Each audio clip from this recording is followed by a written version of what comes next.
him through, we have a separate group called AMCANA, Andhra Medical College of North American Association.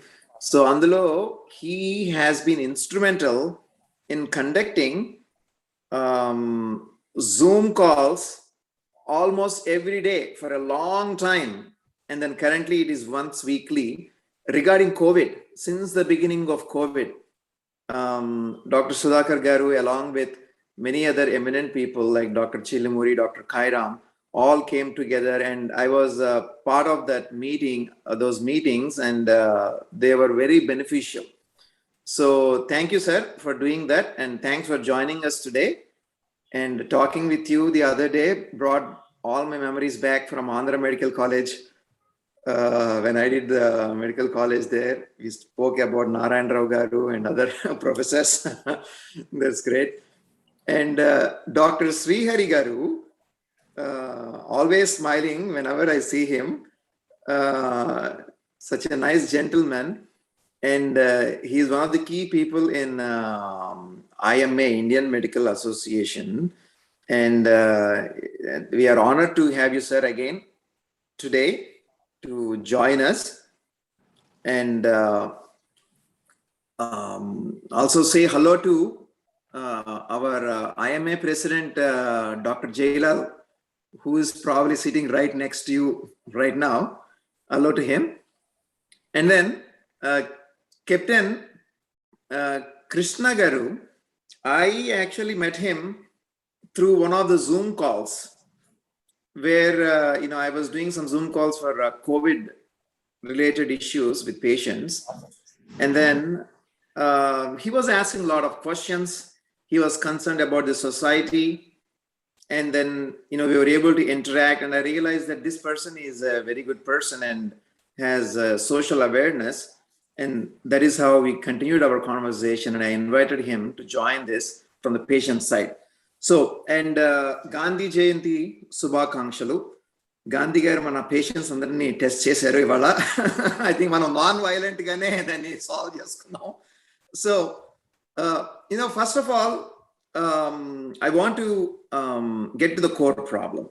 Yenante, we have seen some violence, actually a lot of violence over the past year since the beginning of COVID, even though the patients are grateful for doctor services, hospital services. At the same time, there is another sect of the population who was very unhappy, either about the outcomes or why the financial charges are so high. And I have also seen that the trust between the public and the medical community has significantly been breached over the past 2 decades, I believe. It is quite different from when I was in India in medical college and what I used to see in my professors, what I used to see in other doctors. Now it is quite different. The dynamics have changed. Keeping all these things in mind, the focus for this specific session is how to build back the trust that is lost between the public and the medical community. And also, can we understand why the financial charges have gone up so much, and how can actually we bring it down? These are the 2 main issues. So with that, anyone can get started, whether it's Dr. Sudhakar or Srihari Rao Garu, with their answers for what I just said. Yeah, thank you very much, Kiran, for having us here on the show.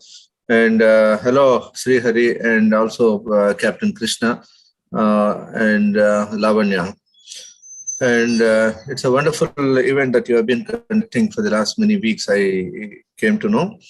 And I had the privilege of watching one of the videos as well. And am I audible, Kiran? Am Yes, I clear? Yes, you're very much audible. Yes, sir. Yeah. The crux of the problem is lack of trust. Yeah. So, as you know, that the only constant thing in this world is the change. Right.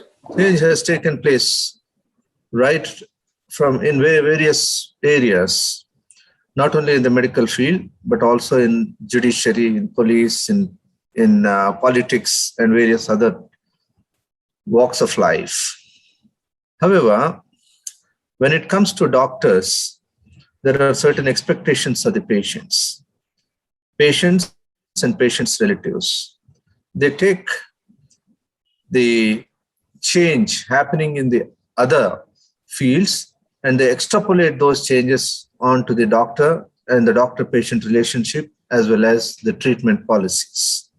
Right. So it is the unrealistic expectations of the patients which is causing the problem, number one. Yeah. Number two, it is the lack of communication. This is the era of communications. So in the olden times, people never used to ask a question. No doctor was asked a question. But over a period of time, with the explosion of the information that is available to the public, with the explosion of the information in the internet, the expectations of the people have gone up. That is number one. Right. The second one is, similarly, the life of the doctor has become very fast. So people are not ready to cater those many hours or those many, they cannot really cater to the needs of the patient in terms of communication. They'll not be able to communicate. That's the reason, main reason between what we see in India as well as in other countries. Communication is given a lot of importance in America. Here also, though we teach our students and we tell our younger colleagues that the communication is very important, it takes some time for people to realize that how important communication is.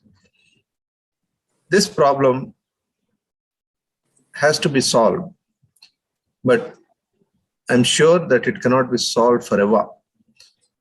For the simple reason, people will be unhappy despite whatever you do. But our aim should be to minimize the unrest, to minimize people attacking the doctors, to bring back the trust between the doctors and the patients, as well as the patient's attendants. So this is the ultimate aim. So a lot of steps have been taken in the past as well. Like, for example, the Act 11 of 2008 that was brought in by Y.S. Rajshekar Reddy. He said that this act was passed in 2008, and this is, if somebody causes damage or abuses a doctor, it is a cognizable offense, and the individual will immediately be arrested and appropriate action will be taken.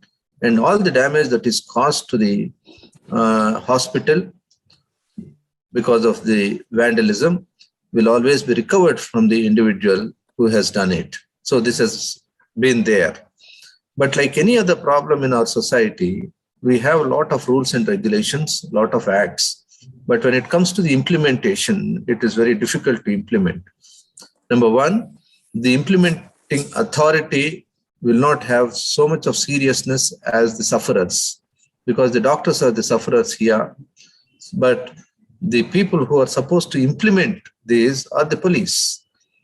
Automatically, the police will be on the side of the patients or the patient's attendants. So automatically, this particular act, which has come into existence more than 12 years or 13 years, is still not known to many people.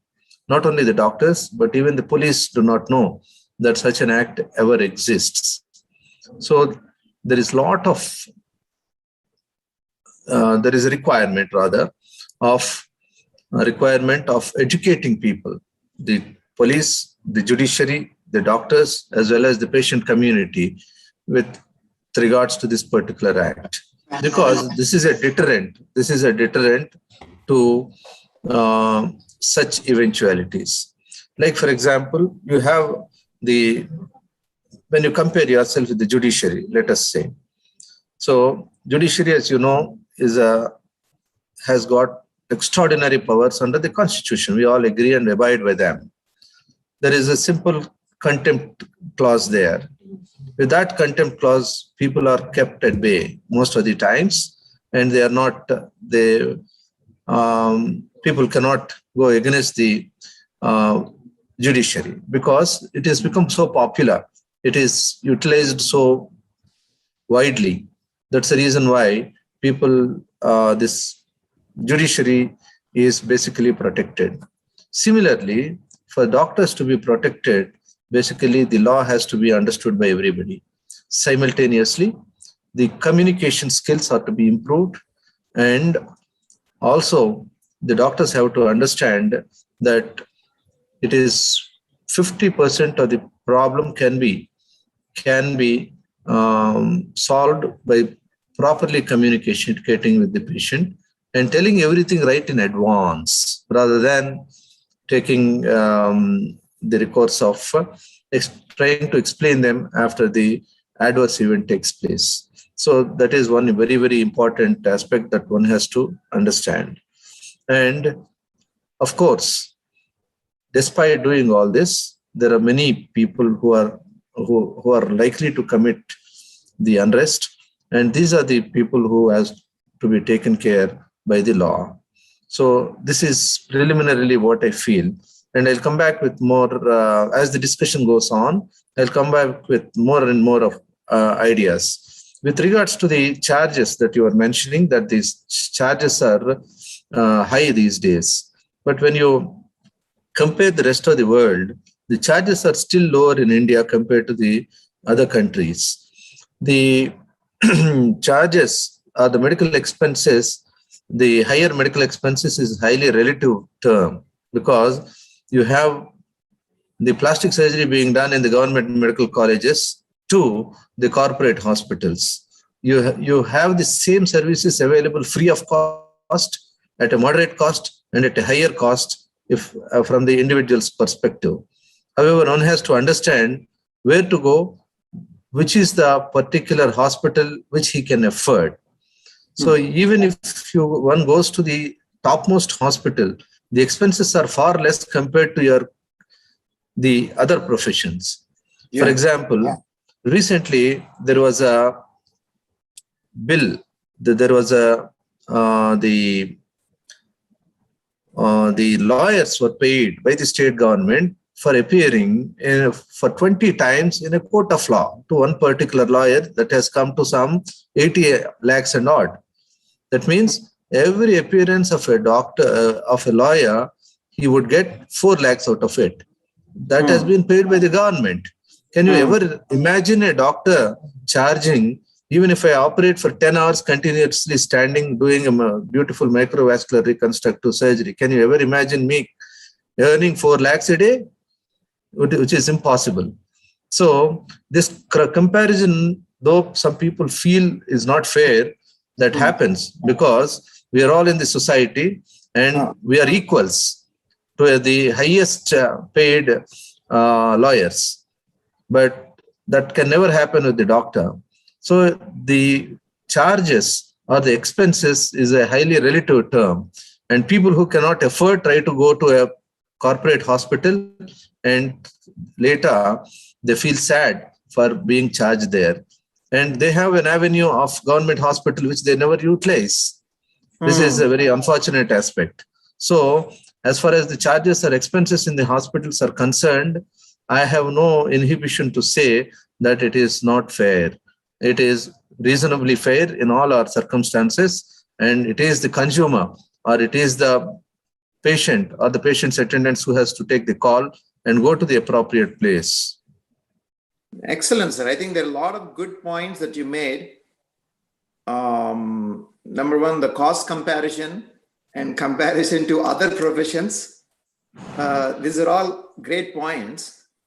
And it's interesting because that's true. Last time also, one of the participants asked this question.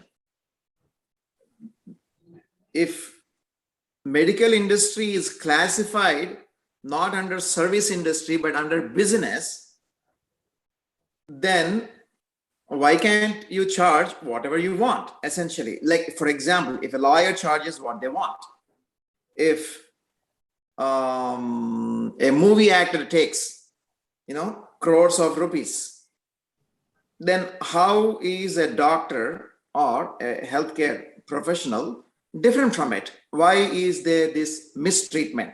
Of course, at the same time, we also understand the affordability of a common man, because for example, a movie actor, he's getting paid by some producer who brings in a lot of money, either through financing or through his own money.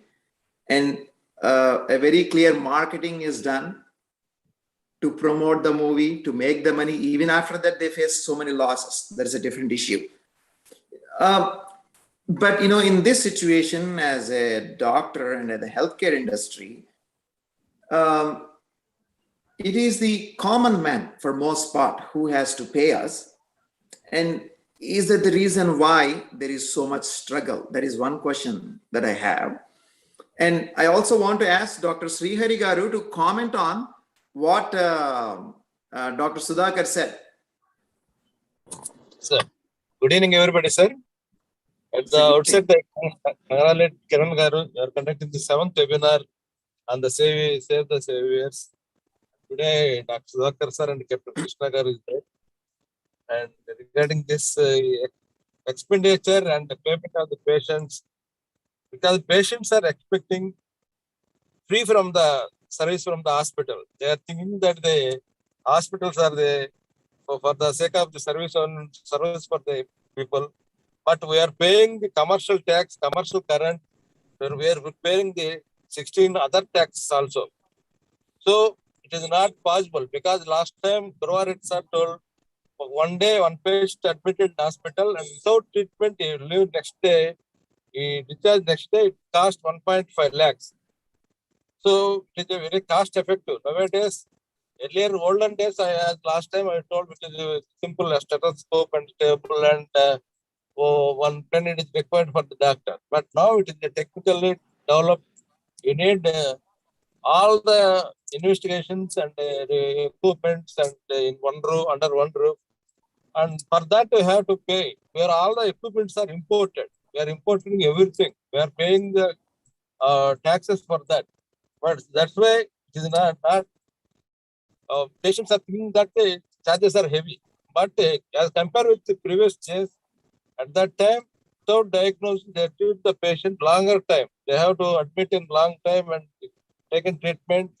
These are all the cost effective. But nowadays, within one short of time, they will diagnose the disease and the spotter, you can give the treatment. So it is the price, but technical, they are thinking that the doctors are charging, but this is not for the doctors. They are charging for the technique only.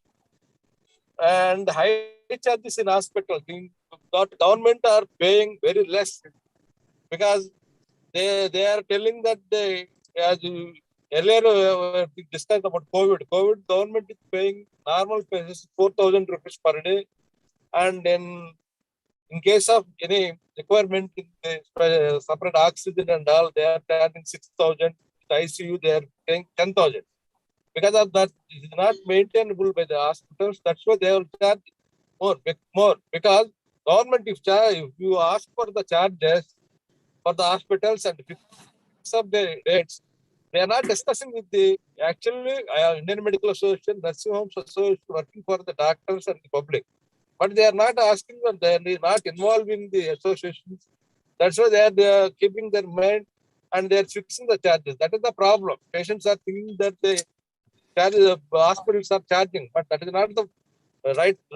That is actually they are fixing the price is less. That's why actual price of the at the time of charging, they are thinking that the charges is high, and actually because of that they are attacking the doctors and destroying the property. As just now, Dr. Sudhakar sir told, 11 of 2008 is there, but there is no action taken anyone. And also, actually, so anti-social elements, they are doing any nonsense, because they are waiting for any problem comes in any hospital, they are come forward without the patients or attendants. And also, also they are not working. They are not properly safeguarding the hospitals. They are thinking that you can discuss with the patient and complete the process in short time. You can settle the issue. Actually, their duty is to protect the doctors and healthcare, but they are not doing their duty. And also asking to settle. And also legal people also come forward and issuing the legal notices and filing the criminal case against the doctors without any problem or any charges of the doctors. And also, and the media want the sensational news. They want sensational news, but they don't want the doctor's version. They are publishing any negative reports immediately. That's why, and whenever camera and TV channels come out to the hospital, the agitation is more, the distraction is more. That is the problem. And also government also, they're almost all fixing the everything for the private hospitals, but they are not having the facilities and all in the government sector. First, they have to implement the anything in the government sector, then only they are asking for the private sector. Because nowadays fire is many problems. It requires for the crores of rupees to fix up the fire in a hospital, but there is no fire equipments in the government hospital. Before fixing anything, government not discussing, as I told earlier, they're not discussing with the associations or any officials or any doctors or the concern. That is the problem, the main problem. Bureau's rights also not involving if they anything related to the any subject to the doctors or anything, they have to involve all the doctors and they have to form the expert committee and all. That is not the things are happening. And also another CPA, Consumer Protection Act, also insisting the investigations for the patients.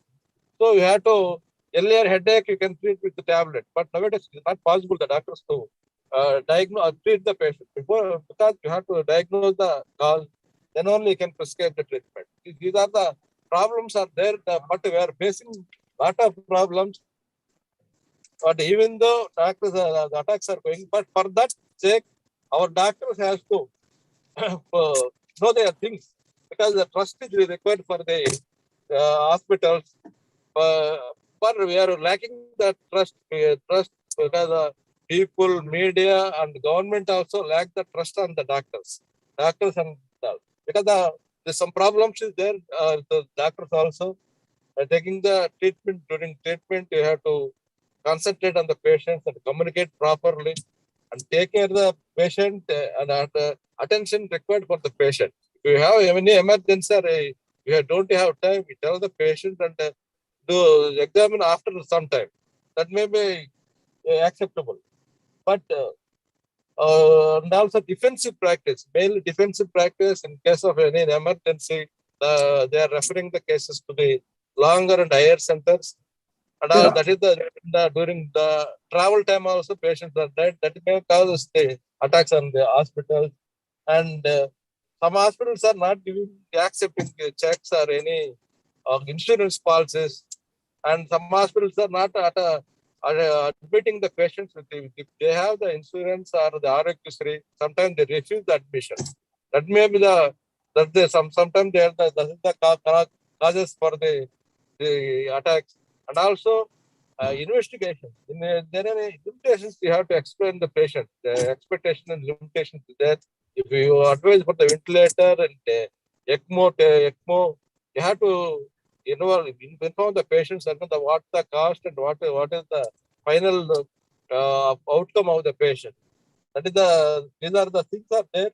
So mainly transparency, they are lacking the transparency, and where package also, you have to fix up package according to patients cannot for the management. So proper communication, as I told, proper communication is required.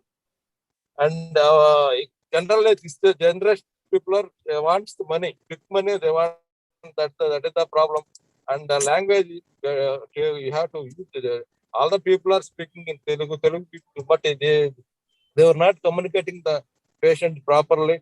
Once the patients, you have to communicate the clinician only. They're not the other person, third person sometimes the clinician is treating, but with the patient, they are communicating the other person. The third person is communicating the patient. That is not sufficient. And also in manufacturing, now our units also, we were competitively less in manufacturing units, prosthesis and our surgeries and all, it is defect. So these are the problems now facing our medical fraternity, and these are the causes for the attacks on doctors. Now, for that, you have to take public and partnership required. Private and public partnership is required for the maintain the hospitals, and you have to treat the patients in a good manner. Yep. That is the thing. Kiran? Yes, sir. And, Sir, you made a lot of good points. And one of the things that there are two things that really are very clear in what you're saying. One is, it's not so much that the doctors or hospitals are charging too much. It is not that they are charging too much. It is essentially the affordability is low as a public in general. That is one common theme that I have been hearing, because it's not like we are charging, way too much than what it is supposed to be. That is what I'm hearing from you. It simply is not affordable, because as a person, most people are making, let's say, 20,000 or 30,000 per month, or even less than it.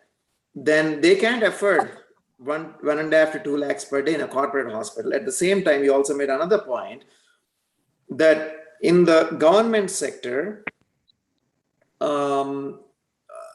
is the government helping the government hospitals to set up proper infrastructure and keep up with the latest advancements that are needed. When that happens, then public will have more trust in the government hospital. That is what I am hearing from you. So they can go there instead of private hospitals. Now, we'll come back to that one. I'll ask actually that question to Dr. Sudhakar Garu, because he's the principal of Andhra Medical College and closely associated with King George Hospital. But before that, I want to hear Captain Krishna Garu comments, and based on what you heard so far from Dr. Sudhakar and Dr. Srihari Garu. Yeah, first of all, good evening, Dr. Sudhakar Garu and Dr. Srihari Garu. And a very good morning to Dr. Kiran, and for conducting this series of webinars on Save Our Saviors. I think both of them have covered most of the points which I had, leaving me very little scope for any discussion. But notwithstanding that, so I have discussed when this particular thing has been told with few of my friends and other people, basically to give a perspective from the patients and the patient's family point of view. There's absolutely, and I say it again very strongly and emphasize, there is absolutely the doctors are held in very high esteem in this country without any doubt. And one more thing what I want to bring out is an assault on a doctor, an isolated incident, cannot be attributed to the whole community of doctors or the entire profession. It's an isolated case, and I request that isolated case be thoroughly studied and find out the reasons for any violence that has taken place. Having said that, one is, it is easy for a person from outside to talk about these things because a doctor during his course of a day attends to a number of cases in a day. So for him, each one he attributes to is a case. Whereas the person who comes there as a patient, he is a head of a family, he is a mother, or she is a mother, or she's a brother, father, son, daughter-in-law, and they are relatives and who are very well placed or looked after in their family. So they come to the hospital only when all the chips are down and pinning their hopes on a hospital. Okay, so it is basically more than any other thing. It's an emotional issue when they come to the hospital and give the care of that particular patient in the hands of the hospital and the doctor. So now, having said this, now let us see the case by, the steps that happen once a person is admitted in a hospital. Let us take an ICU case. A patient, because of an issue, he comes to the hospital as an emergency and ICU case. The point starts at this particular point of time. How long is he made to wait? And the precious time that is lost while admitting him. I'm not blaming the doctors. What I am trying to say is how best this time, the loss of time, can be minimized so that the patient gets a better treatment and his life can be saved. Here, when we're talking about the doctors, we are talking about the life of an individual is at stake. If a car is gone, if a car gets defective, you can replace a car. Okay, you spend 5 lakhs, 10 lakhs, 20 lakhs, 30 lakhs. But if a life is lost, it cannot be replaced. It cannot come back. So that is a place, that is a time, and that is probably an occasion where the sensitiveness within the doctor and the hospital is required to be there while looking after the patients. That's one. And after being admitted, the second thing is when, how, and fast is being taken into an ICU, and what treatment has been started, the initial normalization or stabilization process, how fast has it been started? Thereafter, how much time has it elapsed before a specialist doctor has come to see him? And the tests which are required to be undertaken, the prescription of tests and the prescription of medicines. So these are the other points which come into the things. Next is, as has already been brought out in by one of the panelists here, the main critical issue is apprising the patient or the family about the seriousness of the case, where in very lucid terms, depending upon the patient and the family, they are required to be explained how serious is the case. Once that is explained, if an incident happens, probably they can understand it. If that is not, but the thing has not been explained to them properly, that gives rise to sudden burst of emotions, and which results in vandalism or the attacks on the hospital or the doctor. And other thing is when a patient comes to a hospital, during the first critical period, if he's properly informed about what the problem is, the patient also can have a chance for a second opinion is required to be given to him. These days, during the days of internet, people go there and then start looking after the internet, which is not wrong and which should not be taken in a wrong sense.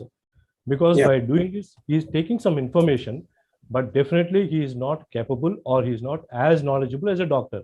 A doctor has done a course of about 5 years to 7 years and more than that. But this, at least the internet gives him a chance to understand what are the terms that are being used by the doctors and what is the criticalness of the illness and what are the other alternatives that are available to him. Okay, now coming to this wait time, because wait time when a person is brought to the hospital, that's the time the patient, so family, relatives, friends who are there, they are totally charged up with emotions. So that's the time probably a very well-placed person in the hospital is required to be employed to soothe their emotions, because it is totally a play of emotions here, nothing else. So that is one. Next is, as I've told you, admission in the hospital ICU. Probably because after a patient has been admitted, some hospitals do allow one patient or one relative or friends to visit him in the ICU, which can be avoided because of the sanitization requirements. Because people do not want to come into a ICU because of the sanitation issues. So it is nowadays, using the technology, it is definitely a cost-effective thing to provide a webcam at each of the bed, so that the link can be given to the patient's family once he's admitted in an ICU, so that Yeah. they can at least look after the patient, how he is, and whether he's being looked after well or not. That is probably one of the very good confidence building measures. Right. Okay. As far as a patient who is admitted in the ICU is concerned. Next is we're talking about tests, because it has become a standard practice. The moment a patient goes, a list of tests, whether required or not required. I am not competent to judge which is required, which is not required. Yeah. Yeah. But the series of tests are given to him, whether all of them are really required or not. So probably a rationalization of tests which are actually required for that particular disease are required to be given. Right. Okay, so that is one. And here in this particular case, the medicines which are prescribed are the families, they go to the concerned pharmacy which is attached to the hospital, buy them and come them back. This is very small issue, but this is a great confidence building measure, because people see that the medicines which have been bought by them are, if they're not used, they go back to the pharmacy. Okay. So if that particular thing has been, if that can be ensured that whatever you are bringing, they are being utilized properly, it's a very small issue, but gives a great boost and a great confidence to the family that yes, everything is all right in this particular hospital. I need not worry about anything. That's one. Next is about the case history. Case history needs to be made transparent. The medical case history, which is kept on each of the bed, that needs to be transparent. It should need to be available, and the family members, if they want it, I think there should not be any hesitation in probably sharing the case history sheet, so that it helps them in taking a proper second opinion if it's required. Yeah. So that is the one. And other thing, what has been told as by one of the panelists is Acha Pandit. Let's hold on to this one for 1 second so that we can get some of the answers to the questions, and then we can get back to the questions again, so that we can address one. I will ask Dr. Sudhakar to shed light on some of the things Captain Krishna has touched. Sure, Kiran. And thank you, Captain Krishna, for bringing out so many important issues which are in the minds of the common people who come to the hospitals. The first thing is, he spoke about the time lag between the admission and the patient's arrival. We have to understand that India has 140 crores of population. And if you look at the doctor population ratio, it's not that much.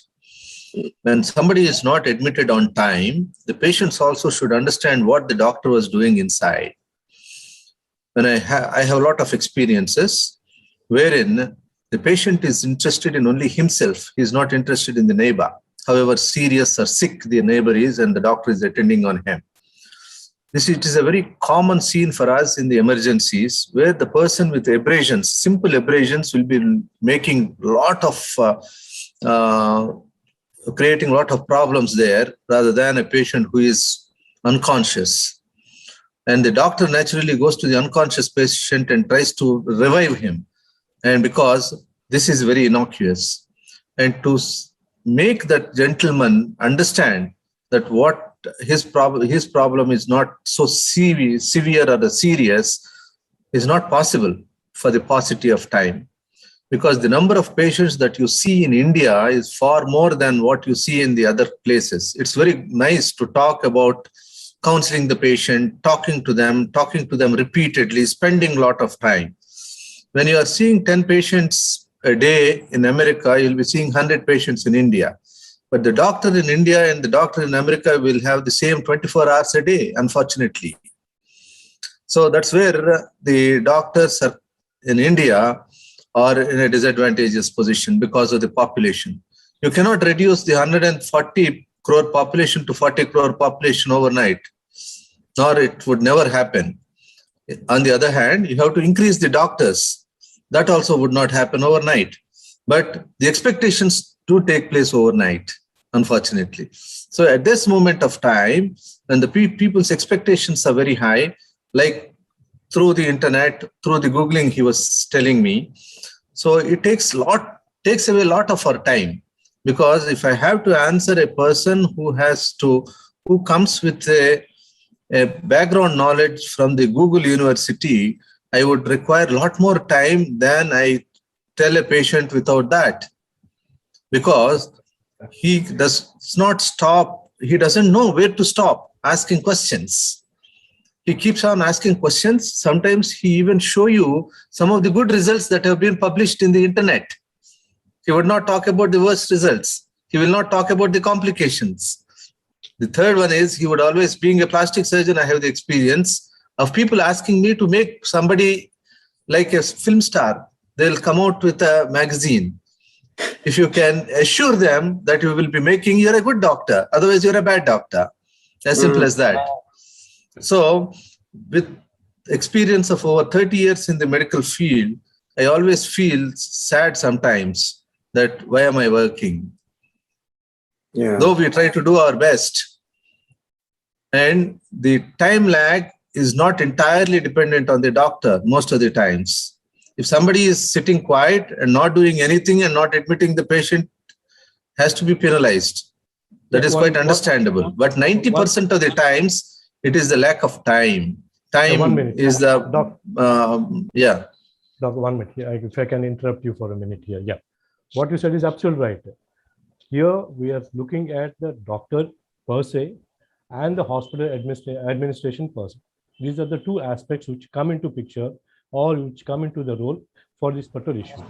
So either the doctor or the hospital, administration needs to look into this particular aspect. As I 100% agree with you, if you look into the patient and the doctor ratio in India, it is, it is, to just give the number, 1 in 250 in Western countries like America, England, is around that, somewhere around 1 in 200, 1 in 250, around that range. In India, it is 1 in 2000, 1 in 2500, around that range. So you can see the vast difference. But Like Captain Krishna has said just now, the hospital administration and the doctors, they are to be separate. So the more you employ people, the more you have in the hospital, the more would be the cost for the patient. Again, we are talking cost cutting. So one of the cost cutting measures is the doctor acts both as a doctor as well as an administrator. That's a cost cutting measure again.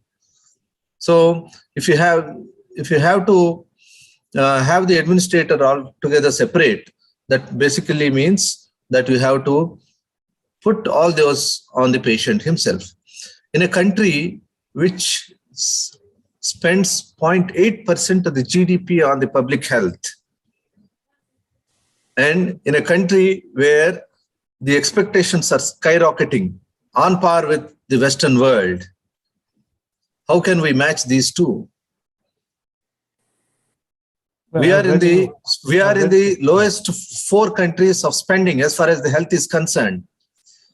But when you take the expectations of the patient, probably will be in the top 10 in the world. So how can we match these two?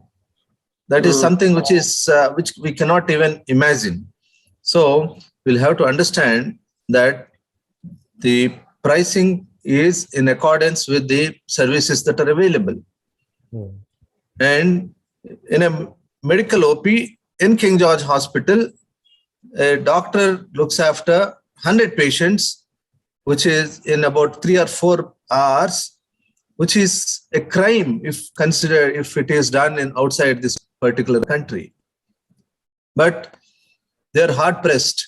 If you take only 10 patients and send 90 patients away, turn them back, would it serve the purpose of the community? It will not. So the doctors are working under great pressure. That has to be understood. That's why, philosophically, most of the times I tell people that the main problem with the healthcare scenario in India is everybody knows what the doctor is supposed to do, but nobody knows what they are supposed to do. To put it in a nutshell, everyone has an understanding what a doctor is supposed to do.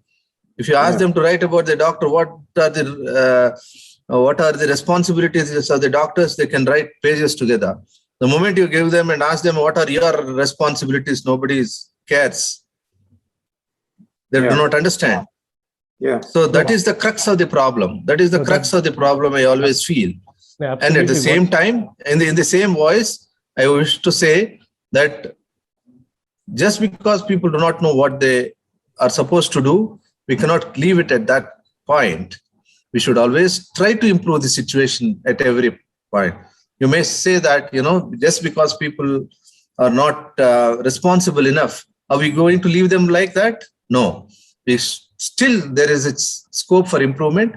We all should strive for the improvement of the system, and we should always, but can never be compared to the Western world. Yeah, I totally agree with what you're saying. Because of the ratio of patients, the population, and the doctors, the very purpose of this particular seminar is to identify these particular problems and if any corrective measures can be taken or not. If we cannot take any corrective measures, if that is a foregone conclusion, then I think we are losing the very purpose of having a webinar. Right? Yeah, that's what I'm saying. That's why in my towards the end I said that we always should try to bring this gap down. Always narrow this gap. And at the same time, there are two things that I have told you. One is the population or the mismatch of the doctors and population. The second one is the expenditure that we put forward. We have no money to put forward towards our, how many people in our country have the insurance? People are not ready to pay 10 rupees from their pocket towards the insurance. But when the time comes, they want to be treated free of cost. 20 years ago, when I visited USA, the first thing that I have realized there, the basic difference was the insurance. Those people have insurance. Most of them have insurance. And here, most of them do not have insurance. That is all the difference that they have, that is made. To make people aware that they have to have the health insurance, they have to take care of their own health, and they have to take care of the society as well. Like I have told you earlier, people are interested only in themselves. They are not interested in the neighbor. They should have a bigger heart to look at their neighbors also. When it comes to an emergency, they should feel that the person who requires attention first should always be allowed, which never happens. Even if they come to my outpatient department, my roll call or the way I see the patients, nobody would wish to follow the queue. Nobody wish to follow give respect to my time. So they want to be treated. Everyone wants to be number one. Everyone wants to be first. They're not bothered about the candidate who is standing behind them. Absolutely. Having understood the Indian environment, what we are trying to look at this particular point of time is how best we can make the existing resources useful and meet the requirements. We know the Indian environment. There's absolutely no doubt about it. So for that, the first thing is understanding. We have to spread this word of understanding. Please do understand that this is our situation here in India. Please do not have the expectations which are beyond the ability of a particular doctor or the medical fraternity in general. Number two, have the same system and the faith that you had about 50 years ago on the doctors. Okay? And these are the challenges that we have. Educating is what is required. In fact, in one of the seminars we spoke that what's happening is now with the growing of corporate hospitals, even for a small issue, a person is going to a corporate hospital. There is no concept of a primary clinic or what we call a local clinic. Supposing since you are in Visakhapatnam, if I'm talking in Sitamdara, MVP colony, 2-3 private clinics should be available here, where a person should go there into that particular place. And after that, only when they refer, then they should be going to a hospital with a higher facilities. Okay, that is one. Next is comment here one second. And Srihari Rao Garu, if you are still there, I know that You're in the middle of a meeting, another thing too. But if you're still there, you're welcome to comment, sir. I know you're muted. So, sir, I have a question, Dr. Sudhakar Garu. Yes, whatever that is said is true. There is no doubt about it. It's not, I can also tell you from my experience talking to different people and being in practice for a while now, most doctors mean well. Most doctors, I can tell you, most of them, and work very hard, try to make things happen, but the system has to enable proper care also. It is just not, I'm not Chiranjeevi or Pawan Kalyan or Balakrishna, whatever you want, that can change things overnight like a hero. Unfortunately, that is the situation. We are all normal, common people, even the doctors, except that we have extra knowledge about medical care, what to do, but the limitations are the same for all of us. The primary reason why I'm actually conducting these webinars is, I think, education. For more people understand what are the limitations and what can be done to overcome limitations. I don't think it is a doctor problem only. You know, I don't think this is just a health community problem. I think this is a public health crisis. This is a public problem. The entire thing, like everyone should come together, the media, the public, the government, of course, the doctors community, the hospitals, administrators, everyone has a role to play in this one. Only then I believe we can improve the system. Sir, I have one question for you, Dr. Sudhakar. King George Hospital, being a government hospital, and like Dr. Srihari Rao Garu said, you know, there is a gap between the government hospitals and private hospitals because of the infrastructure that is available. So can you comment on that, sir, for a second? Because an average person, they want to, like a lot of times I heard from other doctors saying that, why don't you go into a government hospital? Their perception is government hospitals are not good. So government Srihari, please mute yourself, Srihari. Srihari, please mute yourself. Please mute yourself. Yeah, unless you want to say something. Kiran, Yeah. sir. Yeah. Hello. Yeah. Kiran, sir. Sir. Our national president is there. Yeah, we would like to say hello to him. 1 second, I will give. Yeah.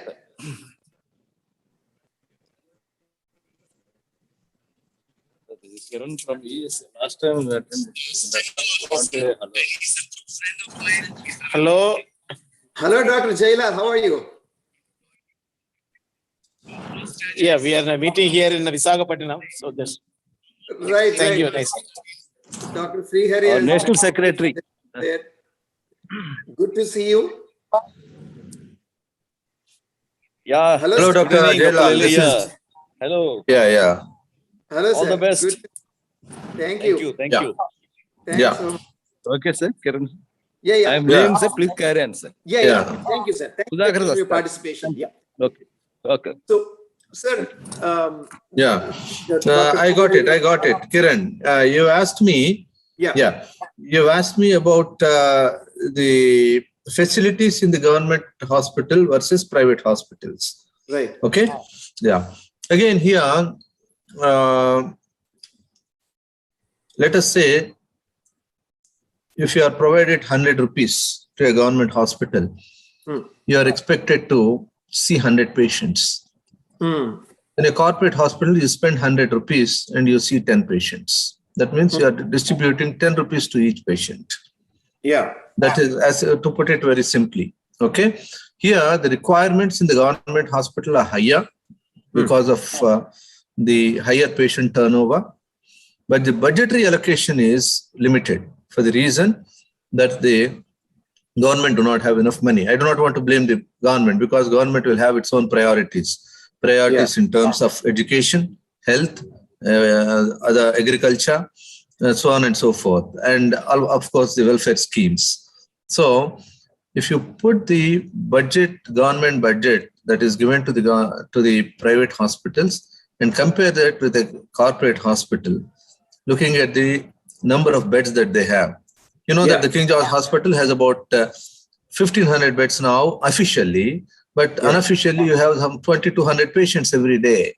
So the bed occupancy is more than 100% always. It is like having 5 or 6 corporate hospitals. Right. But do you have the budget of the 6 corporate hospitals to King George Hospital? No. That's why you will be working under a lot of pressure. Yeah. Starting from suture material to the antibiotics. Right. You have certain limitations. Right. So this is primarily because all those who go to the corporate hospitals, they do not pay from the pocket. Like I have told you earlier, many of them will have insurance, either personal insurance or they will have the insurance from their respective companies. Most of them, maybe around 80% of them will be, the third party will be paying. The out-of-pocket expenditure is not that much. So they all can afford. About 20% of them will definitely have to pay from the pocket, those who can afford. Yeah. So the budgetary constraints in the government hospitals always make them less equipped. Yeah. Number 2, the ambience. The people who come to the government hospitals will have a lot more people attending on them, in the sense, the relatives. Yeah. Here, there is no order for you because their lifestyle is like that. If one person gets admitted, you'll have at least 6 or 7 person visiting them. So every day in King George Hospital, you have 15,000 to 16,000 people attending on the patient's attendance, attending on the patient as patient's attendants. Yeah. What does it do? It ultimately makes the hospital less hygienic. Yeah. And in fact, it requires more budget than the corporate hospital. In a corporate hospital, if you have 100 patients in that, maybe you'll have another 100, maybe 200 attendants a day, not more than that, because the rules are very stringent there. People who go there will listen to the hospital administration that they're not supposed to visit the patient. And here the system is not like that. Yeah. So the challenges are much more in government hospitals, and the budgetary requirements are much more than in the corporate hospitals, which are not met with. So this is the main reason for the government hospitals not being able to perform to the expectations of the public, particularly in terms of the hygiene and sanitation. Yeah. Yeah. Though the expertise is skyrocketing. If you look at King George Hospital, the persons here, the doctors particularly the heads of the departments and professors, they are of the top quality. Yeah. And you will not find so experienced doctor outside in a corporate hospital, but still people prefer corporate hospital because of the ambience. Yeah. Because of the ease of getting the care there. Right. Right. So that's how it happens. Yeah. Yeah. No, all these are very valid points. And again, I am not under the illusion that we are going to solve all the problems in a day or in a week or even in a year. But these are all good discussions. That is what I want to happen. I want more and more of this discussion happen. Krishna Garu, please go ahead. Please. Yeah. So as I've been, so the only thing which a patient's family requires from the hospital is, I'm saying again and again, the patient's well-being and timely reports to the family, to anyone concerned. So what happens is, once it has been admitted, I understand all the all the restrictions are there. Yeah. But if you don't get to know what's the problem, what's being done to them, there's obviously that much of restlessness will be cropping up in the family members. Yes. So, and I've seen cases where the doctors are very good, but the communication has become poor. So I do not know what's happening. And we try to circumvent, because at my stage level, we could turn around these particular issues. So a doctor used to send an SMS on a regular basis. So our patient, this is the problem, this is the problem, this is what we are doing it. Fine, that actually brings you tension down. The family is good, and Yeah. okay, now they are looking after the patient, so there's no need for us to worry. That sort of a thing is there. Yeah. Having said that, now I've one more thing is rationalization of treatment. One second. Krishna Garu, you are bringing Yeah. good points. I want to answer about the communication aspect, something, because that is an important topic. Everything that you're bringing is important. So I just want to make sure that everything is answered, not only for us, but everyone else watching outside the panel. And also, this is going to be transmitted through various social media and YouTube channels. I want people to get answers. Communication is the key.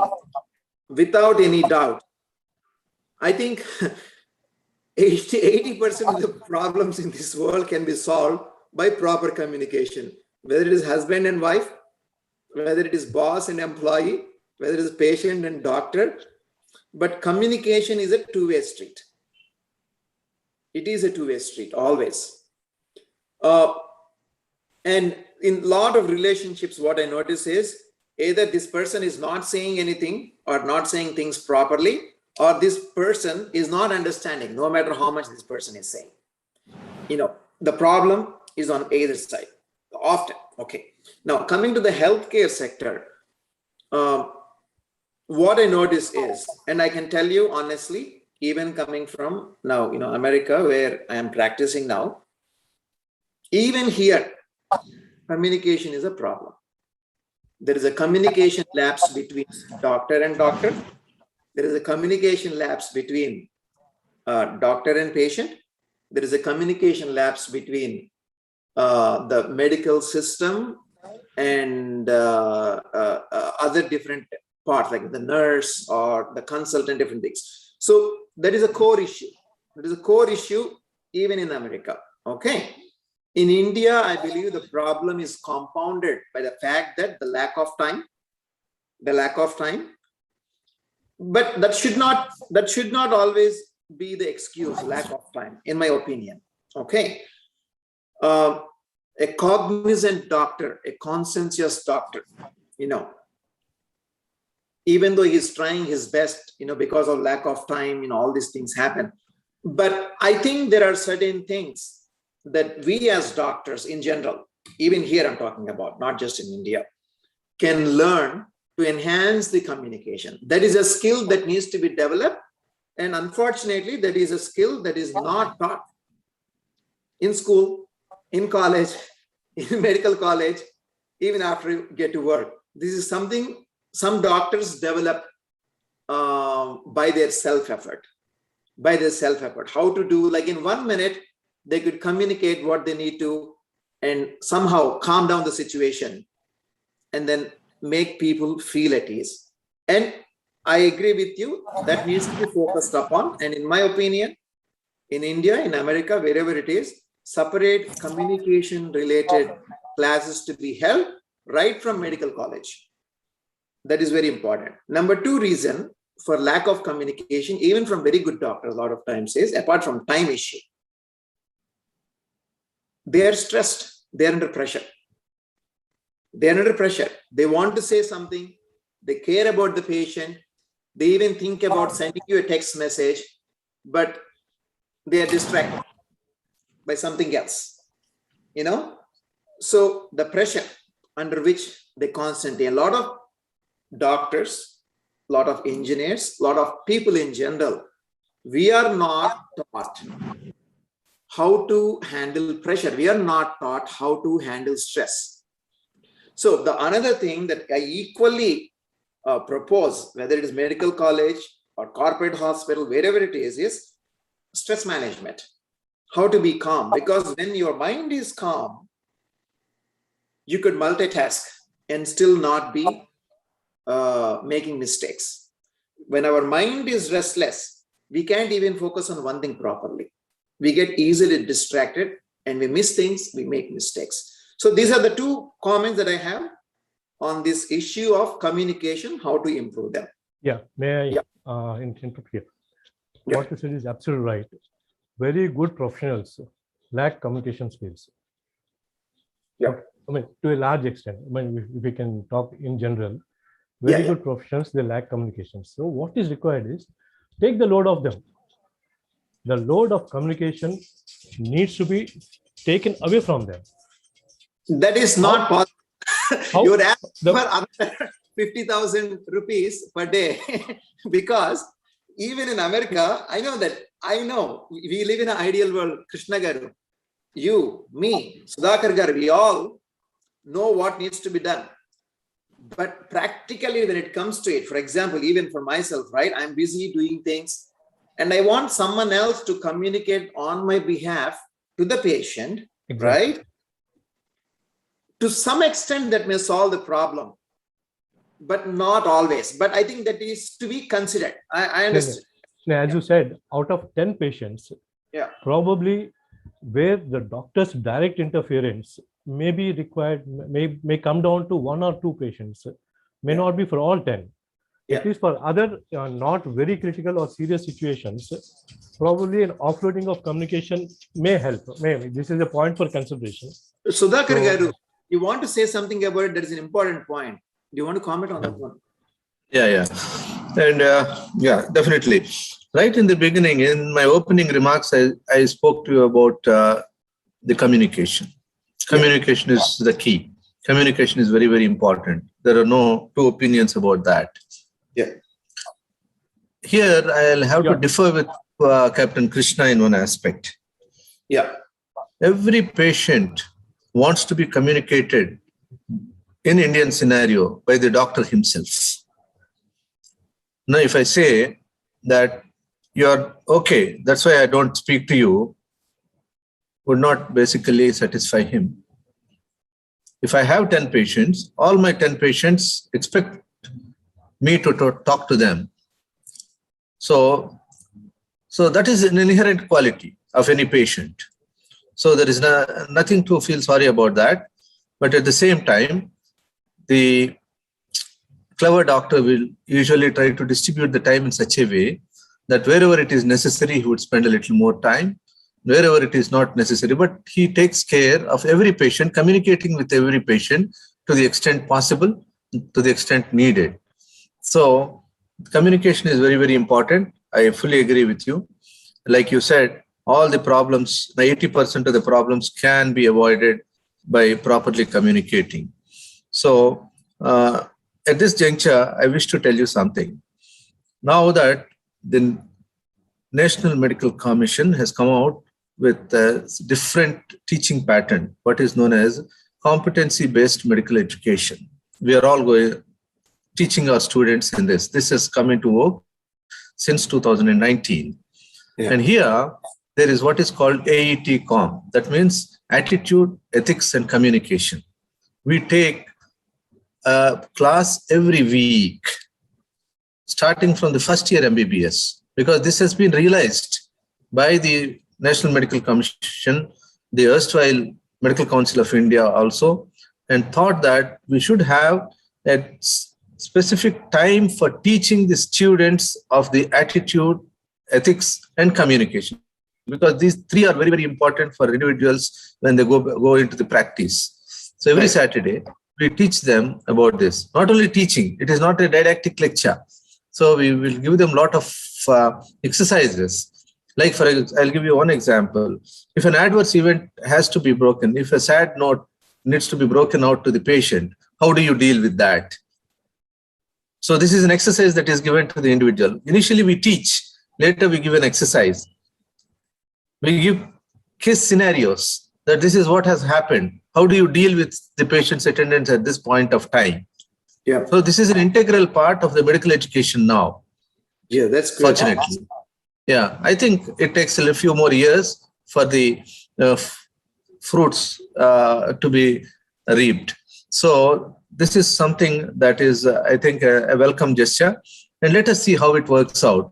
But we've been trying right from this first year onwards for the medical students to teach this attitudes, ethics, and communications. Actually, as you said, for a patient, the first thing is disease will just vanish if he sees a pleasant doctor in front of him. Half of his disease is gone. Yeah. Yeah. That is, that is. So other point which I want to bring out is rationalization of cost of treatment and gradation of hospitals. as we are talking, one is I'm keeping aside the government hospitals, since most of the discussion is centered around the private hospitals. Because very little we can do about the government hospitals within the purview of what we have. So how can this cost be rationalized? And like what I see is the insurance companies, when a bill is forwarded to them, they carry out their auditing or checking, they do it. Obviously, they have a system of cost of the treatments, cost of various procedures. So now these procedures, whether we can grade them as per the hospitals. If it is a one single-star hospital, this per cost should be this much. If it's a two-star hospital, this per cost can be this much. If it's a three-star hospital, cost can be this much. So what is changing here is not the treatment cost per se, but the facilities that are being extra provided by the graded hospitals. One-star hospital may not be very good in giving the facilities, may not be an attached bathroom, or may not be attached a nurse, or may not be something like that. Or a two-star hospital can give something more, a three-star hospital can give something more. If this rationalization of cost can be done, probably, it will be slightly more transparent that, yeah, for this particular range of hospitals, this is the charges I can expect. So that is one point. Should we take comment from Dr. Sudhakar Garu about that? Yeah, it's a very good idea. I think I welcome that. And it's being done in some of the hospitals, in fact. That's how the broad classification of NABH hospitals has come into work. All the NABH accredited hospitals they charge a little higher than the non-NABH accredited hospitals. That holds good as far as the physical facilities are concerned, but not the services. Because if a hospital, let us say a two-star hospital, wishes to have a five-star doctor, naturally they have to pay for the doctor who is more experienced. They have to pay more. So like he said, for the facilities, if it is a general ward, this much of amount. If it is a special ward, I think that's being done in most of the hospitals, even if they are there. And it has to be displayed. The most important aspect here is that they have to tell the patient in advance. The patients or attendants should never take their final bill by surprise. Right in the beginning, they should understand that this much would be the cost of this particular procedure. Absolutely. Absolutely. And that solves many problems. Absolutely. Yeah. Because after a patient is admitted in the hospital, if it's an emergency case, within 1-2 days, the hospital should be able to tell him the approximate cost for the treatment. So then the patient can take a call whether to continue in that hospital or look for an alternative. That's one. I like that very much. I just want to comment on that transparency and the communication part. Essentially, coming back to while the pipeline is being built, while a new road is being laid for a better healthcare structure across India. So what are the things that, whether it is the doctors or the health systems, what can they do from their side to reduce the chance for friction, to reduce the chance for violence? Or if you take that into consideration, two things. One, we already discussed communication. The second thing is, like Dr. Sudhakar said, right from the beginning, okay, this is what is going to cost you approximately for 1 day, 2 day, 3 day. And the ICU stays so much, or the ward, it is so much. I think if patients have some kind of idea right at the beginning, they may be able to say, you know what, maybe I don't want to be here. Maybe I want to go somewhere else. So it will give them at least the option. They can make a conscious decision and they understand, okay, it is okay. We'll end this session in the next 5 minutes or so, because I think it's already 1.5 hours. I'm sure Dr. Sudhakar has a next appointment. So Dr. Krishna Garu, last, we'll I'll again invite you to ask more questions. So for now, it's the last question. In cases of incorrect diagnosis, incorrect treatment procedures followed, and incorrect prescription of medicines. So these things, not all doctors do it. We are talking about those erring ones or cases where the errors have taken place. It is nothing, it is not a generalized, but these cases do take place. And how do we correct them? What is the redressal and grievance system, which is a prompt system which is in place? Yeah, I think, Kiran, I think this is a very pertinent question. And I think we have to have 1 hour session on this. I am ready to answer this, but I require at least 1 hour because I was in the AP Medical Council earlier, along with Srihari. I was an in-charge chairman also for that. And this is a very important, pertinent question that Captain Krishna has raised. And I think I wish that you should have 1 more session exclusively on this particular topic. If you allow me to make a final word, I'll make a final comment and leave. Sure, sir. We'll definitely Absolutely. We'll conduct another session to actually have this discussed. But yes, let us take your final words and then we'll wrap up. Like I have told you earlier, I have told you something like everybody knows what the doctor is supposed to do, and they do not know what they are supposed to do. That is one. I teach most of my students. Being a teacher, I teach most of my students only one thing. Just imagine yourself in the position of the patient or the patient's attendant. That's all. This is what I want to tell the doctors. And this for the public, please do understand. Imagine yourself in the position of the doctor and understand. So if both the parties can understand, I think most of the problems can be solved. That's all from my side. That's true. If everyone can do that, understand simply, I would say not 80%, 80% with communication, but with understanding, 99% of problem will be gone, including terrorism. And that is the biggest challenge that we have. That's true. I'll just close down with a small example. Like why I'm telling about this incorrect diagnosis is the patient who is not suffering from this is Parkinson's disease has been given to take a Syndopa or Syndopa plus medicine. And Syndopa is used for Parkinson's disease. Okay, that's number one. One is the patient doesn't have it because that has been ratified later by a third doctor. And he said after stopping that medicine, the patient has become all right. And to differentiate between Parkinson's and Parkinson's plus, I think the other disease, which I'm not very sure at this particular point of time, they asked to undergo FDG scan and brain PET scan, which costs whopping 35,000 rupees, one.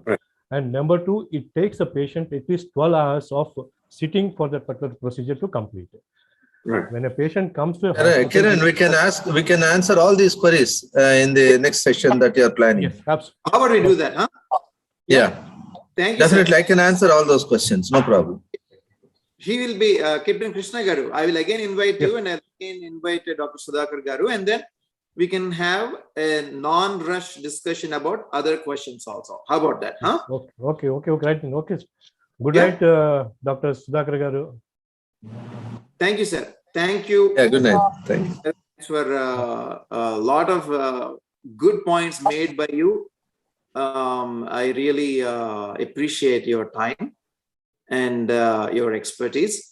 And also, Captain Krishna Garu, thanks for joining us and asking some of the patient-related questions so that we as doctors have the ability to discuss them and clarify and build a better healthcare system. Thank you. Thank you very much, Kiran, for having us here. And thank you, Captain Krishna, and a very good night for all of you. And let us meet again next time. Thanks, sir. Thank you. Okay, right. Okay, bye. Bye.